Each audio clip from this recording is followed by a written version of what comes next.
manage project knowledge. So in this process, we are going to learn how are we going to manage the knowledge on the project. So there are different ways that we are trying to learn things on the project. This has to be captured somewhere on the project, else we are going to lose a lot of information. Our future projects might not be that much easy for us because we have not learned anything from the current projects, or if you're not using the old projects information, which was, if that was not captured anywhere, then it's going to not help us again for the current project, right? Yeah, projects are unique, but again, many lessons learned will be helpful for you on projects. So this process on the integration management tells you about how to manage the knowledge on the project. Okay, let's try to understand more about this. Okay, so capturing the knowledge on the project is called lessons learned. So lessons learned when working on the projects, we capture that these lessons learned. As a project manager, it's your primary responsibility to capture these lessons and keep it somewhere so that it can be used by the team when there is a need for this.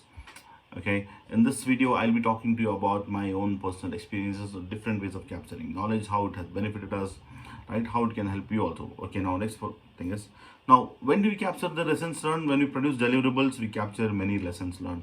Let's say for example, one sprint is over, these features are done, we capture so many lessons learned, like how did the sprint go, who was working fine, which area were more defects, which tool did not work, what installation got delayed, what process came newly, what's inhibiting the thing. So all those lessons learned need to be captured.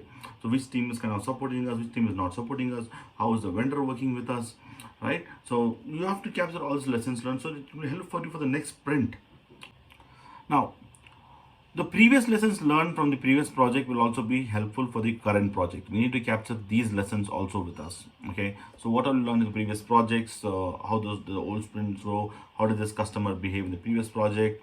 And how did this vendor manage with us in the previous project? So all those things we have to bring that learning. How did the estimations have gone on the previous project? We bring all that learning to this project, and this project becomes good. Okay, so previous project also help us in the capturing lessons learned. Okay, and the current lessons learned from this project will be helpful for the future projects. We'll talk about that in more detail now. Okay, lessons learned should be captured throughout the project duration. Very important. Remember this, it's not just one-time activity during the end or in the beginning.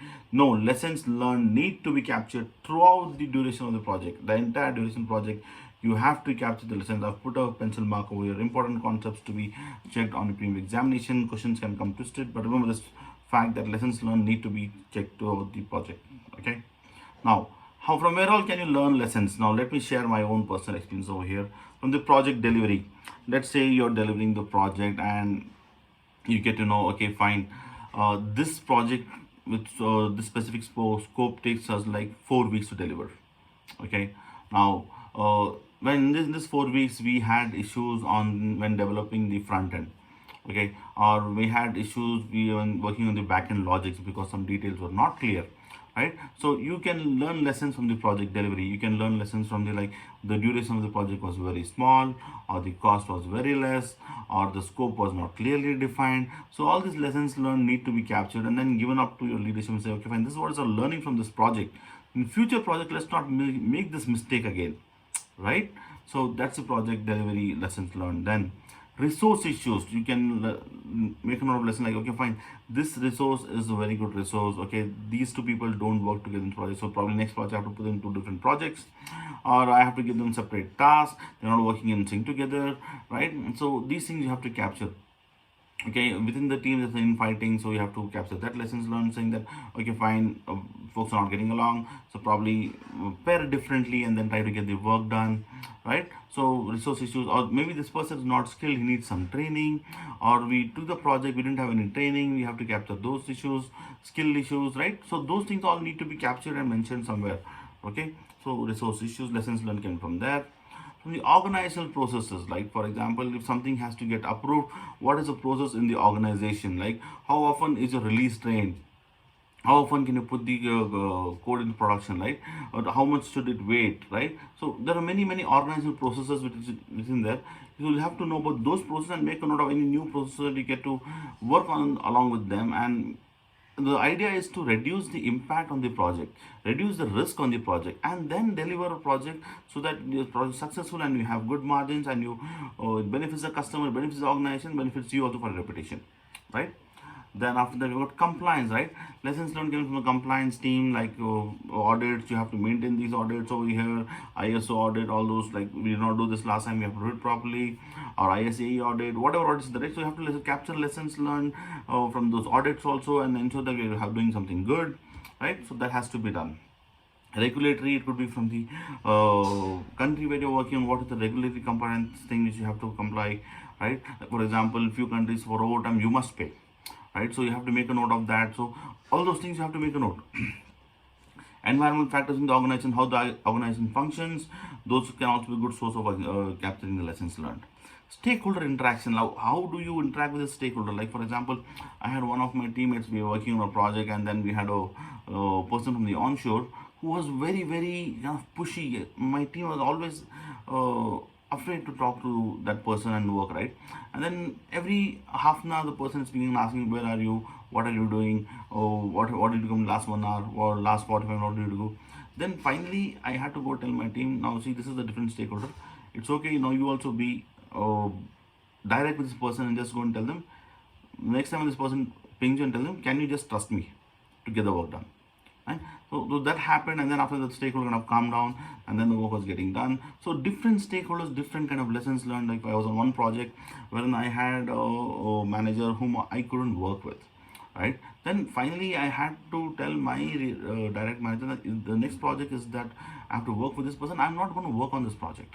It is okay for me to go and sit on the bench, right? But I will not work. So that was very clear, because it's going to impact the project, right? It's not going to. And well, personally, I wouldn't like working, because I will be in lot of stress working with that person, right?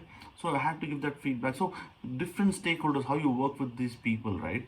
So those are also good lessons learned. Okay, this person likes the information like this person likes the emails like this, right? So you know the lessons learned. This person wants the information by this time, give it to that person, else it's not going to escalate, else it's going to escalate a lot of things. So understand all these things. Okay, so as a project manager, have the holistic view when you're working on the project. Capture all these lessons learned, right? There are different. The idea I'm spending more time on this video is because you have to spend more time understanding the project from your what are the learnings, right? If you don't retrospect, if you don't learn, and if you don't improve, then the projects will not be that good. The output is going to be bad, and you yourself won't improve. So you need to know from where all to capture the information, right?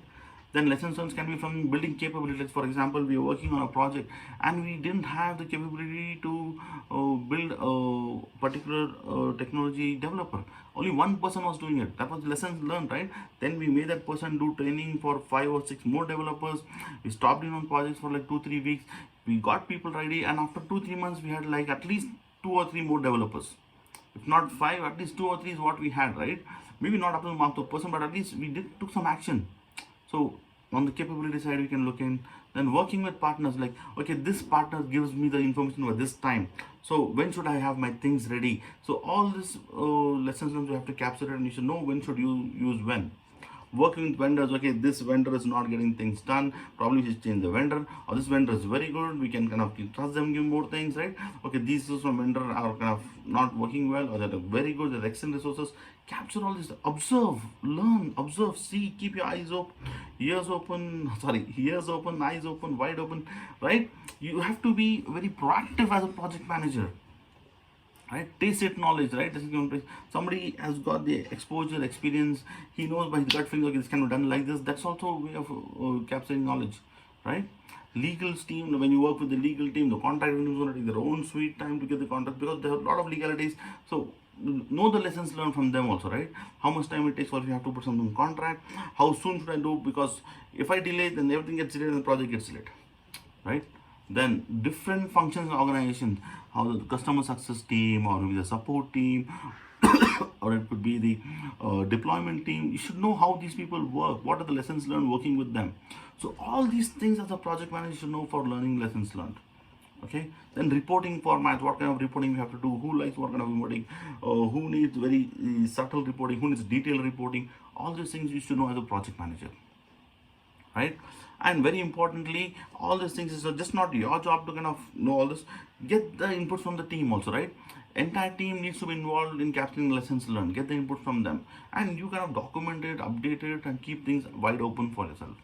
Then explicit knowledge, okay, very important too. This one, I have put the pencil icon over here. two important things: explicit knowledge and tacit knowledge. Explicit knowledge is knowledge that's written down about the project. It is available, it is readily available, so that's nothing to worry about that. It is there on SharePoint, it is there on Google Drive, a Confluence page, or project pages, all those things. So you can go and get that information. Okay. Tacit knowledge is the knowledge that person has in his brain, right? The way he works, his beliefs, he or she, right? Opinions, abilities. So that's very less. Okay. So remember this. Okay. Tacit knowledge is about you cannot pen it down. Okay, so that's tacit knowledge. Okay, what tools we'll use to manage knowledge? Most of us have been using this. So you can have meetings to gather knowledge. We have the drives like Microsoft SharePoint, Google Drive, Confluence, Teams, Microsoft Teams files, or Zoom recordings. What are your organizations using? We have to manage knowledge over there.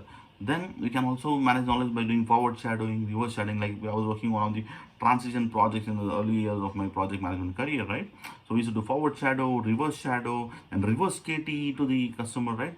And different forums on the knowledge sharing, trainings. All these are different tools to manage. That's about project manage project knowledge. Here are the inputs and tools and techniques and outputs. So details is that the process of using existing knowledge and creating new knowledge to achieve the project objectives and to contribute organizational learning. In simple words, be aware, document things, learn, improve. Okay. So input as to the project management plan, all components, what is relative, then project document, lesson learned, register is a very important document. It needs to be updated throughout the project. Project team assignments for people, resource breakdown structure, who's available when, stakeholder register to interact with stakeholders, deliverables, OPA and EEF, right? Those are inputs. And tools and techniques, expert judgment. Yes, you need to have expert judgment, knowledge, right? Knowledge management information system. Okay, it could be a SharePoint, all of those things. Interpersonal team skills, because how you work with people, how you're getting things done. That's a tools and technique. Facilitation techniques to have forums to gather information, leadership, networking, political awareness. All these are tools, right? The most important output is the lessons learned register, updates to project management plan, and organizational process updates. Okay, so that's about managed project knowledge. In the next video, we'll talk about monitor and control project work. Thank you for watching my video. This is Arham Faraaz. Please do like, share, and subscribe, and follow for more videos. Bye-bye.